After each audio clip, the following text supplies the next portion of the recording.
so much on my mind this morning. It was not easy to get into my practice. It's a good thing I do a lot of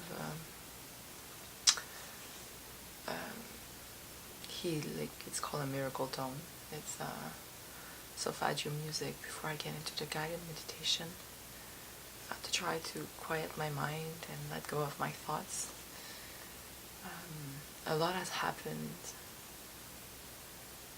this week, or especially last night. It just all of happened last night, and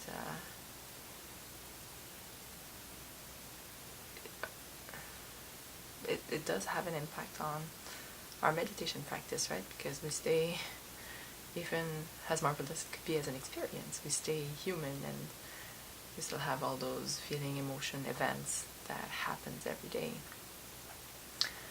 and that affects us. So, to discuss it just a little bit, and it's a bit of a lesson for me too. My cat has not been feeling well for the past few months, and I was postponing the visit to the vet, more or less on purpose. He didn't look like he was dying or anything, but he was not feeling well either. Part of me just knew that he wasn't well, but one of the things I'm working on right now is my fear of losing people in my life. So my cat is a big part of my life. It's like my baby. So the idea that he could be sick, I want to avoid that as much as possible in, my subconscious. But last night, reality hit me when he was not feeling well at all, and I had to bring him to the vet. And only to find out that he might have like the cat version of what is Crohn's disease for a human. And so we are doing the blood test, all the blood work to see what it could be. And we might have to go for an ultrasound as well to see if that's what he has, to which stage he has it.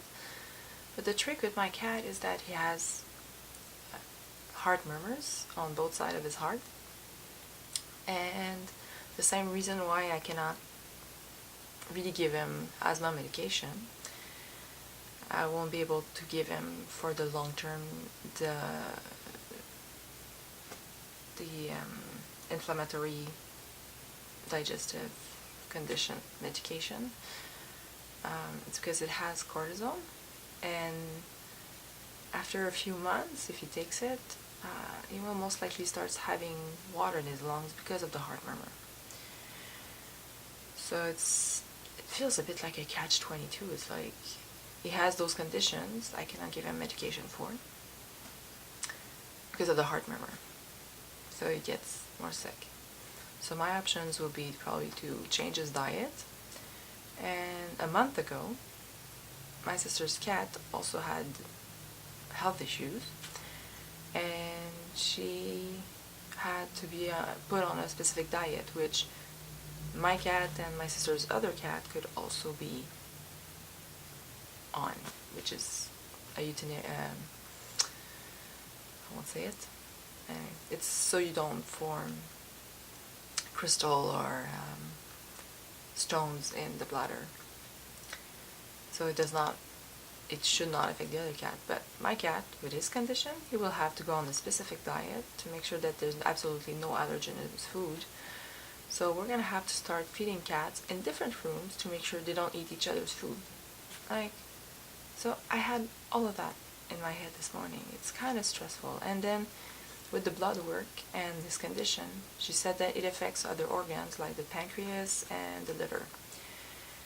So, because my cat I adopted him from the SPCA, right? I don't know exactly how old he is. The estimate is that he would be somewhere between 10 and a half and 11 and a half years old, which is, he's a senior cat.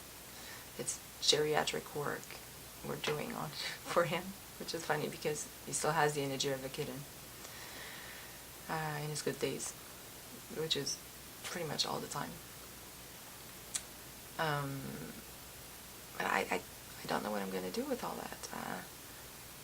I don't know. So I had all that. So it was hard to get, at first, to get into my meditation for all that. But then I finally got into it, and then I got to the guided meditation, and I was able to connect and to follow the same way I did for the rest of the week, and I feel much better now that I did it. I was able to let go of my worries and from a lot of things and to envision a better future for myself. And it's funny because usually when I meditate, I tend to get cold, but whenever I do that meditation, I get warm. I get really, really warm. Like, it's almost uncomfortable how hot my body feels at some point. So I know it's doing something to me, and it's interesting. So it's a bit of a challenge this morning to go through all that, just a few days before Christmas. And of course, like, part of it is the money thing, right? I had to do, besides my Christmas shopping, I had to pay a very expensive bill at the vet yesterday, and pay my coach, and do all that. So of course, like, when you have like such big chunks of money coming out your bank account in 1 week, you can worry a little bit. But I try to let go of that quickly and to believe that, life always provided for me. Why would it stop now? It will always provide for me. Okay? My human mind on the moment just has those thoughts coming through the mind. So that's it.